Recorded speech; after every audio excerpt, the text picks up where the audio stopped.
5 రాష్ట్రాల ఎన్నికల నగార అయితే మోగింది. ఒక కేంద్ర పాలిత ప్రాంతంతో కలిసి, పుదుచ్చేరితో కలిసి పశ్చిమ బెంగాల్, అస్సాం, కేరళ అలాగే తమిళనాడు రాష్ట్రాల్లో ఎన్నికలు జరగబోతున్నాయి. ఇప్పుడు ఏప్రిల్ నెల అంతా కూడా ఈ ఎన్నికల హడావుడి. మే నెలలో 4వ తేదీన ఎన్నికల ఫలితాలు కూడా విడుదల కాబోతున్నాయి. అయితే ఇప్పటికే వరుసగా మొన్న బీహార్ ఎన్నికల ఫలితాలు చూశారు.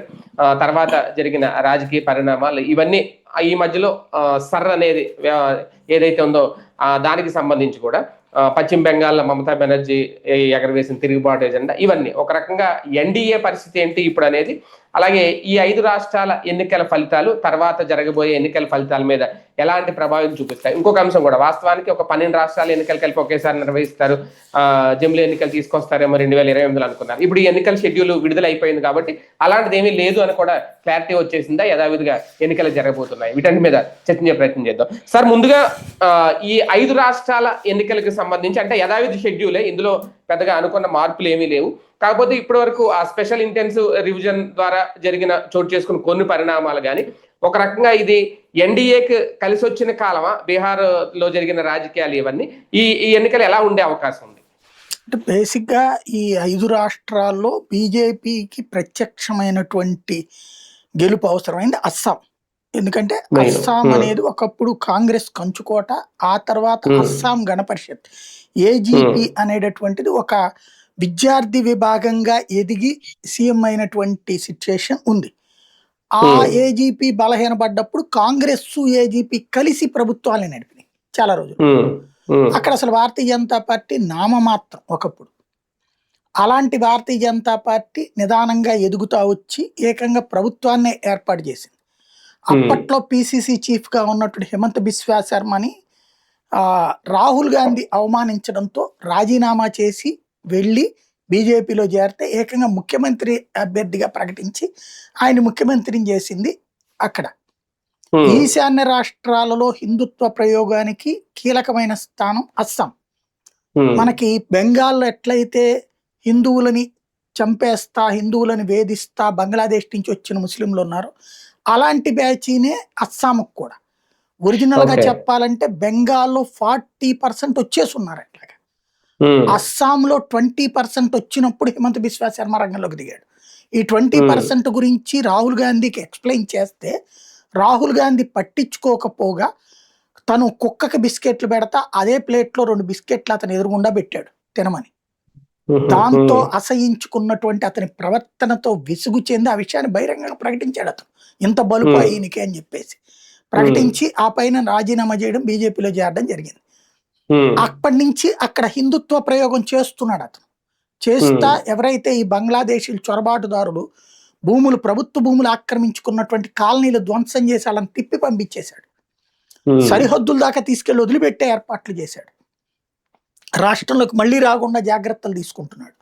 అక్కడ ఆ ప్రయోగానికి ఇప్పుడు మళ్ళీ నిజమా కాదా, పబ్లిక్ యాక్సెప్ట్ చేస్తారా లేదని తేలబోతుంది. హిందుత్వ ప్రయోగానికి సంబంధించి అస్సాం. అదే సమయంలో బెంగాల్ హిందూ ఓటు బ్యాంక్ పెరిగిందా సార్ ఇక్కడ గతంతో పోలిస్తే? అంటే బీజేపీ మరి గెలవడం అట్లాగే కదా సాధ్యమైంది, పోలరైజేషన్ వల్ల సాధ్యమైంది. ముస్లిం ఓట్లు వచ్చేటప్పటికి అటు కాంగ్రెస్ పోలరైజ్ అవుతున్నాయి. మధ్యలో ఆటలాంటి పండులాగా మారిపోయింది అస్సాం గణపరిషత్ ఏజీపీ. ఇటు హిందూ పోలరైజేషన్ ఇటు జరిగింది. బట్ హిందువులు కొంత విడిపోయి మళ్ళీ కాంగ్రెస్ కూడా ఓట్లు వేస్తుండడం వల్ల కాంగ్రెస్ కి ఇంకా ఉనికి ఉంది. అందుకని అక్కడ కన్వర్టెడ్ క్రిస్టియన్స్ ఉంటారు, ఆ గిరిజనుల్ని కన్వర్ట్ చేశారు ఇంతకు ముందు. అలా కన్వర్ట్ అయినటువంటి వాళ్ళందరినీ లాక్కోవడానికి గొగోయ్ అని ఇప్పుడు లోక్సభలో డిప్యూటీ ఫ్లోర్ లీడర్ అనమాట. రాహుల్ గాంధీ ఫ్లోర్ లీడరు, ప్రతిపక్ష నాయకుడు కదా, ఇతను డిప్యూటీ ప్రతిపక్ష నాయకుడు గొగోయ్. అతన్ని అక్కడికి పంపించింది. అతని సొంత ఏరియా అది. అతను కన్వర్టెడ్ క్రిస్టియన్, వాళ్ళ ఆవిడ కన్వర్టెడ్ క్రిస్టియన్. ప్లస్ వీళ్ళకి పాకిస్తాన్ తో రిలేషన్స్ బాగున్నాయి. పాకిస్తాన్ లో స్వచ్ఛంద సంస్థ నడిపింది వీళ్ళ ఆవిడ. కాబట్టి అటు ముస్లిం క్రైస్తవ ఓట్ల క్రోడీకరించడం కోసం ఒక పెద్ద ఎత్తుగడ వేశాడు రాహుల్ గాంధీ. కాబట్టి అక్కడ చాలా స్ట్రాంగెస్ట్ కాంపిటీషన్ జరగబోతుంది అస్సాంలో. ఫస్ట్ టైం టఫ్ ఫైట్ నడవబోతుంది బీజేపీ వర్సెస్ ఇది. అక్కడ బీజేపీ నిలబెట్టుకుంటుందా లేదా, హిందుత్వ అన్నటువంటి ఎజెండాతో ముందుకు వెళ్తున్న బీజేపీకి ఈ సెక్యులర్ అనే పేరుతో మైనారిటీ బుజ్జిగింపు రాజకీయం చేస్తున్న కాంగ్రెస్ అధిగమిస్తుందా చూడాల్సిన టైం ఇది. ఎందుకంటే గొగోయ్ హిందుత్వం వర్సెస్ మైనారిటీ బుజ్జగింపు సెక్యులర్. ఇది మైనారిటీ బుజ్జగింపునే సెక్యులర్ అంటారు వీళ్ళు. అట్లాంటి అక్కడ నడుస్తుంది. నెంబర్ 2 వచ్చేటప్పటికి బెంగాల్లో హిందుత్వ పోలరైజేషన్ జరగట్లేదు. అక్కడ దశాబ్దాలుగా జరుగుతున్నది ఏంటి అంటే క్యాస్ట్ పోలరైజేషన్ జరుగుతున్నాయి, కానీ రిలీజియస్ పోలరైజేషన్ ముస్లింలకు జరిగింది. హిందువుల పరంగా క్యాస్ట్ల వారీగా విడిపోతా ఉన్నారు. ఆ ఇంపాక్ట్ ఇప్పటికి కూడా అలాగే ఉంది ఇంతకాలం. అయితే ఒకప్పుడు కాంగ్రెస్ కంచుకోట, దాన్ని బద్దలు కొట్టి 25-30 ఏళ్ల పాటు కమ్యూనిస్టులు పరిపాలించారు. దాన్ని బద్దలు కొట్టి దాదాపు 20 ఏళ్ల నుండి మమతా బెనర్జీ పరిపాలిస్తోంది. ఇప్పుడు దాన్ని బద్దలు కొట్టడం కోసం భారతీయ జనతా పార్టీ ప్రయత్నిస్తోంది. ఒకప్పుడు ఒక్క సీటు గెలుచుకుంటే బెంగాల్లో కష్టం అన్నటువంటి స్టేజ్ నుంచి తృణమూల్ కాంగ్రెస్ బీజేపీ పొత్తు పెట్టుకుని ఒక 4-5 సీట్లు సాధించుకున్న దశ నుండి ఇవాళ అధికార పక్షం తృణమూల్ కాంగ్రెస్, ప్రధాన ప్రతిపక్షం బీజేపీ. అక్కడ బీజేపీ అధికారంలోకి రావాలనుకుంటోంది, తృణమూల్ అధికారాన్ని నిలబెట్టుకోవాలనుకుంటోంది. కాంగ్రెస్ కమ్యూనిస్టులు ఆశలు వదిలేసుకుని మమతా బెనర్జీ ఏమైనా బెచ్చమేస్తే తీసుకుందాం అనుకుంటున్నారు. అది అక్కడ పరిస్థితి బెంగాల్. తమిళనాడు డిఎంకే ద్రవిడ మున్నేట్ర కజిగం కూటమి, ఆల్ ఇండియా అన్నా ద్రవిడ మున్నేట్ర కజిగం రెండో వైపునుంది. మధ్యలో టీవీకే పుట్టుకొచ్చింది.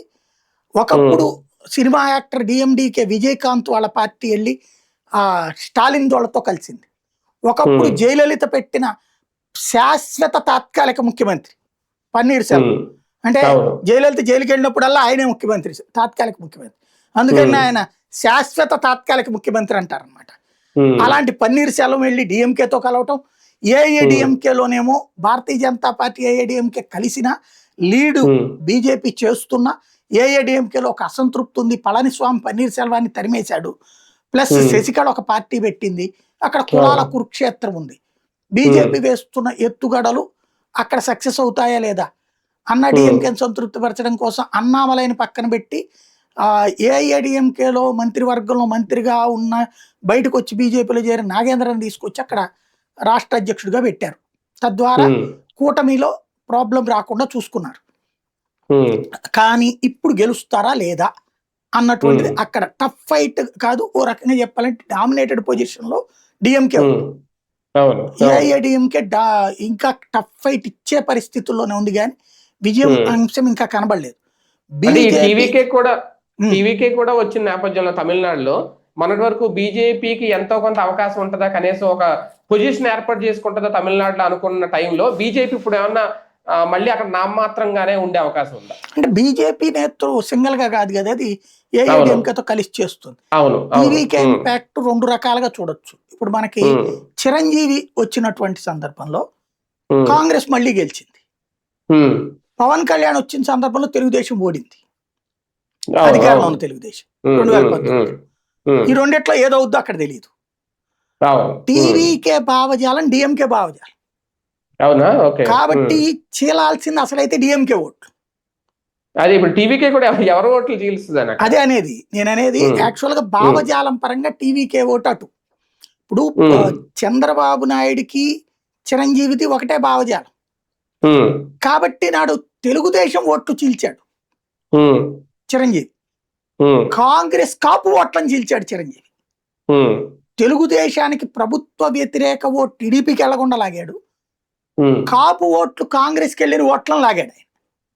2004లో అదే 2004లో తెలుగుదేశం కాంగ్రెస్కి వెళ్ళింది ఎవరు? కాపు ఓట్లు టీడీపీ కాంగ్రెస్ కు పడడం వల్లే కదా మరిగా సాధించింది కాంగ్రెస్ విజయం. అది చీల్చగలిగాడు కదా, 18 సీట్లు ఎక్కువగా కాపుల ఏరియాలోనే కదా గెలిచింది. అంటే కాంగ్రెస్ ఓట్లను చీల్చాడు, కాపు ఓట్లని. ప్రభుత్వ వ్యతిరేక ఓటు చంద్రబాబుకి వెళ్లకుండా చీల్చాడు చిరంజీవి. కాబట్టి తెలుగుదేశం అధికారం దూరం అయింది, కాంగ్రెస్ అధికారంలో కొనసాగింది. అదృష్టవశాత్తు నియోజకవర్గాల పునర్విభజన వల్ల. ఇక్కడ ఏం జరుగుతుంది? ఇప్పుడు పవన్ కళ్యాణ్ వచ్చేటప్పటికి తెలుగుదేశానికి వ్యతిరేకం కాదు అతను, కానీ తెలుగుదేశానికి వ్యతిరేకంగా కాస్త హైడ్రామా క్రియేట్ చేసి ప్రభుత్వ వ్యతిరేక ఓటు తన వైపుకి తిప్పాలనుకున్నాడు, జగన్కి పోనీయకుండా. ఇది మన 19లో. కానీ అది వికటించి జగన్ వైపుకి వెళ్ళింది. ఇప్పుడు టీవీకే కూడా అలాంటిదే, స్టాలిన్ వ్యతిరేక ఓటుని అటు పోనీయకుండా చూడాలనుకుంటుంది ఏఐఏడిఎంకే. ఇక్కడ పవన్ కళ్యాణ్ పరిస్థితి అక్కడ స్టాలిన్ అదే విజయ్కి అవుతుందా, లేదా చిరంజీవి లాగా స్టాలిన్ మళ్ళీ అధికారంలోకి తెస్తాడా? అంటే ఇక్కడ తమిళనాడులో ఏంటంటే రెండు కూటమిల మధ్య ఇప్పుడు ఒక కొత్త పార్టీ అంతే. ఎంత ఎంతవరకు ఎవరి ఓట్లు చీల్చితే ఎంతవరకు నెగ్గుకు రాగలుగుతుంది. అలాగే విజయ్ మార్కే ఇక్కడ పవన్ కళ్యాణ్ గారు ఎలాగో ఓకే, ఇక్కడ పవన్ కళ్యాణ్ గారు కూటమితో కలిసిన తర్వాత ఆయన మార్క్ పనిచేసిందా అంటే అవుననే చెప్పాలి. అక్కడ ఆయన ఇప్పుడు ఫస్ట్ టైం కాబట్టి సింగిల్ గా ఆయన ఎంతవరకు నెగ్గుకు రాగలుగుతాడు, లేదంటే ఏ కూటమి ఓట్లు ఆయన ఖాతాలో పడతాయి అనేది. అదే నేను అనేది, అతని భావజాలం అయితే స్టాలిన్ భావజాలం, అంతే డిఎంకే స్టాలిన్ ఓటు చీలాలి లెక్క ప్రకారం అయితే. అవును. అదే సందర్భంలో స్టాలిన్ వ్యతిరేక ఓటు ఏఐడిఎంకే పోకుండా లాగలిగితే ఏఐడిఎంకే బలపడదు కదా, బలపడదు. అప్పుడు ఇవే బీజేపీ స్టాలిన్ గెలుస్తాడు అప్పుడు మళ్ళీ. అది కాబట్టి ఏం జరుగుతుందో చూడాలి, అతను ఏది లాక్కొస్తాడు అనేది. అవును. కేరళలో పరిస్థితి మారే అవకాశం ఉందా? కేరళలో ఖచ్చితంగా కాంగ్రెస్ గెలిచే అవకాశం ఎక్కువ కనబడుతుంది. ఎందుకంటే వాస్తవంగా ఒకసారి ఒకళ్ళు గెలిస్తే రెండోసారి ఇంకోటి గెలవడం కామన్ అక్కడ. అంటే అది కూడా కమ్యూనిస్టులు కంచుకోటే కదా కాదు కాదు, ఎప్పుడు కూడా అక్కడ అటు ఇటు. రాజస్థాన్ లో బీజేపీ కాంగ్రెస్ టైప్ లో, కేరళలో ఒకసారి కాంగ్రెస్ ఒకసారి కమ్యూనిస్టులు అనమాట. ఇద్దరికి కంచుకోటే అది. క్రిందటిసారి ఏంటంటే రాహుల్ గాంధీ కమ్యూనిస్టులకి త్యాగం చేశాడు, స్టేట్ వాళ్ళకి ఇచ్చేసి పార్లమెంట్ లో వీళ్ళు తీసుకున్నారు, బయటికి చెప్పని అనధికారిక ఒప్పందం. అందుకని వరుసగా 2 సార్లు గెలిచింది కమ్యూనిస్ట్ పార్టీ అక్కడ. పార్లమెంట్ లో మళ్ళీ కాంగ్రెస్ గెలుచుకొచ్చింది అక్కడ. అలాంటి సిచ్యుయేషన్ నుంచి ఈ ట్రిప్ 2 సార్లు కాంగ్రెస్ ఎంపీ సీట్లు భారీ గెలుచుకుంది అక్కడ. ఈ ట్రిప్ అక్కడ కేరళలో కమ్యూనిస్ట్ ప్రభుత్వం పడిపోయి కాంగ్రెస్ వచ్చే అవకాశం ఎక్కువ కనబడుతుంది అక్కడ. Okay okay. ఇంకా అదే ఇది కేంద్రపాలిత ప్రాంతమైన ఒక రకంగా చిన్న రాష్ట్రాలని కేంద్రపాలిత ప్రాంతాల మీద బీజేపీ ఎక్కువ ఫోకస్ పెడుతుంది అనేది పుదుచ్చేరిలో ఎలా ఉండే అవకాశం? అంటే పుదుచ్చేరితో వచ్చిన ప్రాబ్లం ఏంటంటే, పాండిచ్చేరి అంటాం మనకి, ఇక్కడ మీ ఏరియాలో యానాం కూడా తెలుసు కదా. అవును అవును అవును. ఇక్కడ దీంట్లో ఉన్న ఏకైక సమస్య ఏంటంటే కూటములే అక్కడ. తమిళనాడు పాలిటిక్సే దాని మీద కూడా రిఫ్లెక్ట్ అవుతుంటాయి. తమిళనాడు రాజకీయమే పాండిచ్చేరి మీద కూడా ఎక్కువగా ఇన్ఫ్లుయెన్స్ ఉంటుంది. తమిళనాడులో గెలిచే వాళ్ళు ఇక్కడ కూడా గెలవడం సాధారణంగా జరుగుతుంటది. మొన్నటిసారే ఆ కూటమి కట్టడం ద్వారా అందులో నుంచి కొంతమందిని చీల్చుకుని బీజేపీ నడిపిస్తోంది అక్కడ. కానీ అదంతా చాలా బలహీనమైనటువంటి కూటమి అక్కడ. కాబట్టి పాండిచ్చేరి వచ్చేటప్పటికి టఫ్ ఫైట్ ఉంటుంది. అక్కడ కూడా డిఎంకే కూటమి బ్యాచ్, ఏఐఏడిఎంకే కూటమి బ్యాచ్. ఏఐఏడిఎంకే కూటమి బ్యాచ్ అంటే బీజేపీ లీడ్ తీసుకుంటుంది అక్కడ పాండిచ్చేరిలో.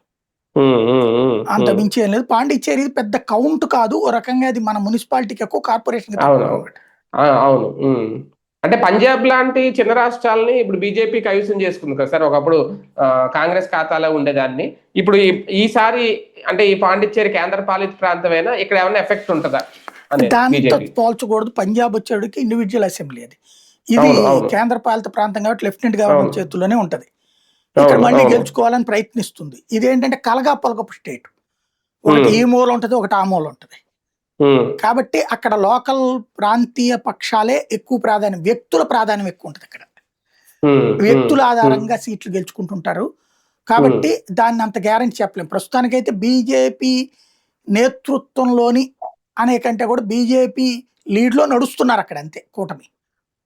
అది వస్తుందో లేదో చూడాలి. మళ్ళీ స్టర్ ఎఫెక్ట్ ఈ 4 రాష్ట్రాల్లో ఖచ్చితంగా ప్రభావం చూపిస్తుందా? అంటే బేసిక్ గా అక్కడ సర్తో వచ్చేది లేదు, పోయేది లేదు. నన్ను అడిగితే చచ్చిపోయిన వాళ్ళు వచ్చేవాడు ఏమన్నా ఓటేస్తాడా? లేదు. ఒక ఏరియా నుంచి ఇంకో ఏరియాకి షిఫ్ట్ అయ్యాడు, వాడి ఓటు వాడు ఇంతకుముందు ఎవడికేసుకుంటాడు ఆడికేస్తాడు కదా. ఎక్కడ తేడా వస్తుందంటే, ఆ చచ్చిపోయినోడి పేరుతో దొంగ ఓట్లు వేసుకుని గెలుస్తా ఉంటే ఆ ఓట్లు పోయినాయి కాబట్టి దెబ్బతింటారు. అంటే అధికార పక్షానికి కొంత ఓట్ బ్యాంక్ లాస్ అవుదా?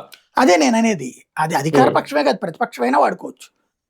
ఇప్పుడు చచ్చిపోయినటువంటి వాళ్ళు మన కార్యకర్త అనుకోండి, మీకు తెలుసు సైక్లింగ్ అంటారు. ఆ దొంగ ఓట్లు అంటే ఏం లేదు, ఎవరెవరైతే చచ్చిపోయారో ఆ ఏరియాలో ఉండరో లేదా ఊరెళ్ళారో ఆ ఓట్లు వేయించుకోవడం. మన చిన్నప్పటి నుంచి చూసామట్టండి. అవి ఇప్పుడు కంట్రోల్ అవుతాయి.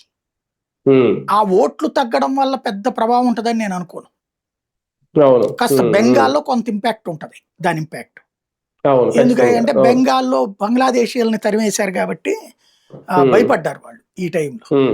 కాబట్టి అక్కడ కొంత ఇన్ఫ్లుయెన్స్ ఉండొచ్చు. మిగతా ఏముండదు పెద్దగా, ఎవరు కూడా అంత హడావిడి చేయలేదు అక్కడ. అందుకని ఇది కూడా దొంగ ఓట్లు వేయించుకోవడం మమతకు అలవాటు అక్కడ. బీజేపీ ప్రతిఘటించడానికి అన్ని ఏరియాలో పట్టులేదు దానికి. ఉమ్, అందువల్ల దెబ్బతింటా వచ్చింది బీజేపీ. ఉమ్, అవును. అక్కడ ఉమ్, మాత్రమే కొంత ఎక్కువ థ్రెట్ ఉంటది. ఈ చచ్చిపోయిన వాళ్ళయ్యో ఒకే మనిషి ఉమ్, 3-4 చోట్ల ఓట్లు అవి. ఉమ్, తమిళనాడు అవును. కానీ కేరళ కానీ ఇక్కడెక్కడ హడావిడి చేయలేదు, వాళ్ళు కూడా పెద్ద ఫీల్ అవ్వాలి వాళ్ళు. ఉమ్, ఓన్లీ మమతా బెనర్జీ ఒక్కతే రచ్చ చేసింది అది. ఉమ్, అదే అవును. ఈ 5 చోట్ల ఎన్నికల తర్వాత ఒక 2 మాత్రమే సానుకూలంగా కనిపిస్తున్నాయా? అస్సాం, పశ్చిమ బెంగాల్ కాస్తంత ఎన్డీఏ కూటమికి. అస్సాం మళ్ళీ గెలిచే అవకాశం ఉంది, ఏబీపీ అవును. వాళ్ళ నిన్నటి సర్వేలో కూడా. ఉమ్, బెంగాల్లో క్రిందటిసారి కంటే సీట్లు ఎక్కువ వచ్చే పరిస్థితి ఉంది తప్పించి గెలిచే పరిస్థితి లేదంటున్నారు. అవునా? ఉమ్, ఆ, ఉమ్, అది సీట్లు ప్రస్తుతం ఉన్న పెరుగుతాయి. లెక్క. సీట్లు పెరిగే క్రిందటిసారి 60-70 వచ్చినాయి, ఈసారి 100 ఉమ్, దాకా, 100 నుంచి 115 వస్తాయని అంచనా వేస్తున్నారు. అంటే అస్సాం తప్ప మిగిలిన ఎక్కడ గెలిచినా సరే బీజేపీ ఖాతాలో ఒక బోనస్ ఒక రాష్ట్రం పెరిగినట్టే, అంతే. బోనస్. అస్సాం కాకుండా ఇంకో చోట గెలిస్తే బోనస్ వచ్చినట్టు. అక్కడ కనుక అస్సాంలో వరకే చేజారిపోతే గెలిచిందంటే వాళ్ళ దాళ్ళు నిలబెట్టుకున్నట్టు. అస్సాం ఓడిపోయింది అనుకోండి, ఒకటి పోయినట్టే. ఉనికే కోల్పోయింది, అదిగో బీజేపీ పని అయిపోయిందని రచ్చరచ్చ జరుగుతుంది దేశవ్యాప్తంగా. ఉమ్. సార్, మొన్న జరిగిన బీహార్ ఎన్నికల ఫలితాలు, తర్వాత జరిగిన రాజకీయ పరిణామాలు ఇవేమన్నా వీటి మీద బీజేపీకి ఎఫెక్ట్ అవుతాయా ఈ రాష్ట్రాల్లో, ఈ దానికి 4 దీనికి రాష్ట్రాలు? అసలు సంబంధం లేదు. అది ఆ మూల వ్యవహారం, ఇది ఈ మూల వ్యవహారం. ఉమ్, ఒకదానికి దానికి పొంతన ఉండదు వీటికి. ఉమ్, కాకపోతే అంటే కార్యకర్తలకి ఒక మనోధైర్యం ఉంటుంది. బీజేపీ వాళ్ళు వరుసనే మనం కొట్టుకొస్తున్నాం, ఇది కూడా కొట్టాలన్న ఉత్సాహంతో పోతుంటారు, అది అంతే. ఉమ్, ఉమ్. మిగతా కానీ వాళ్ళు ఒకటి సార్, ఎలక్ట్కుంటారు. అనుకోకుండా సడన్ గా జరిగిన ఈ యుద్ధం ఎఫెక్ట్ గానీ దీని వల్ల కొన్ని పరిణామాలు, ఓకే, కొన్ని నిజంగా గ్యాస్ ఉందా, లోటు ఉందా, లేదంటే బ్లాక్ వీళ్ళ క్రియేట్ చేసి ఇవన్నీ పక్కన పెడితే ఈ ఎన్నికల ముందు ఇది ఎంతవరకు నష్టం తెచ్చిపెట్టే అవకాశం ఉంది బీజేపీకి? ఖచ్చితంగా గ్యాస్ ఇప్పుడు అందుబాటులో లేక ధరలు పెరిగితే ఆ ఉమ్, ఇన్ఫ్లుయెన్స్ పడుతుంది ఆటోమేటిక్, కాదనడానికి ఉండదు. ఉమ్, పబ్లిక్ ఉమ్, లేబర్ దగ్గర ఆ చేంజ్ కనబడుతుంది అనమాట. ఉమ్, ఏంటనేది ఉమ్, ఉమ్. తప్పదవి. అంటే ఒక క్రైసిస్ మేనేజ్మెంట్ లో వీక్ అయ్యిందా, లేదంటే ఫెయిల్ అయ్యిందా కేంద్రం అనే లెక్కలు ఇప్పుడు వేసుకోవాలా ఈ అవి అట్లా రాష్ట్రాల్లో? వేసుకోరండి. క్రైసిస్ ఉమ్, మేనేజ్మెంట్ అయితే మనం సక్సెస్ అయినట్టు. ఎందుకంటే అవునా? ఉమ్, ప్రపంచం అంతా రేట్లు పెరిగిపోయి, ఆయిల్ రేట్లు పెరిగిపోయి చస్తున్నారు. మనకు అసలు ఆ నొప్పే ఉమ్, తెలియని ఇట్లా ప్రభుత్వం కూల్గా ఉమ్, వెళ్ళిపోతుంది. ఉమ్, కాబట్టి అది క్రైసిస్ని కంట్రోల్ చేసింది. ఇదే ఉమ్. కాంగ్రెస్ టైంలో అయితే రాత్రిపూట్ల పెట్రోల్ బంకులు మూసేశారు 8 నుంచి, కానీ అప్పట్లో కానీ ఓకే, ఆయిల్ లిమిట్ చేశారు మీద. అప్పుడు ఆయిల్. అవును, అవును. ఇవాళ రోజున అట్లేమి సర్ఛార్జీలు కూడా వేశారు అప్పుడు. ఇప్పుడు అవును. అట్లాంటి ఏమీ లేదు, కూల్గా అంటే నడిచిపోతుంది. అంటే ఆయిల్ మీద భారం పడలేదేమో కానీ కమర్షియల్ గ్యాస్ సిలిండర్ 4,000 5,000 పెట్టి కొనుక్కునే అది పరిస్థితి అయితే బ్లాక్ లో ఇప్పుడు కొనుక్కునేవాడు, మార్కెట్ లో ఉంది. బ్లాక్ లో ఉమ్. కొనుక్కునేవాడికి తప్పు తప్పించి గవర్నమెంటే పెంచలేదు కదా. అంటే వ్యాపారాలకి దెబ్బ పడినట్టే కదా సార్, అంటే చాలా వరకు. వాడు నువ్వు బ్లాక్ లో అమ్మేవాడు ఎప్పుడు బ్లాకే చేస్తాడు వాడు. నువ్వు ఉమ్. అధికారిక రేట్లు పెంచితే తప్పు ఖచ్చితంగా. అవును. ఉమ్, ఆ ఉమ్. బ్లాకుల గురించి జనం పట్టించుకోరు, ఎందుకంటే జనం అందరూ కొనరు కదా అది. అవును. ఎవడో ఉమ్. ఒక షాపోడు కొనుక్కున్న దాని గురించి జనాలు పట్టించుకోరు. వాళ్ళకి కనుక గ్యాస్ సప్లై ఆగితే ప్రాబ్లం గ్యారంటీ. సార్, ఇంకొకటి ఈ నోటిఫికేషన్ తో, ఈ ఎన్నికల నగారాతో ఇక ఇప్పట్లో జమిలీ ఎన్నికలు లేవు. వాస్తవానికి ఈ 5 ఒకవేళ ఆపితే 12 రాష్ట్రాలు ఒకేసారి 27లోనే 8లోనే ఎన్నికలు వస్తాయి, ఈ లెక్కలు ఏదో వేసుకున్నారు అప్పుడు. ఇది వచ్చేసింది కాబట్టి అవన్నీ ఏమీ లేవు. తర్వాత జరగబోయే అన్ని రాష్ట్రాలతో, ఈవెన్ తెలుగు రాష్ట్రాలతో యథావిధిగా జరుగుతాయని క్లారిటీ ఏమన్నా వచ్చినట్టేనా?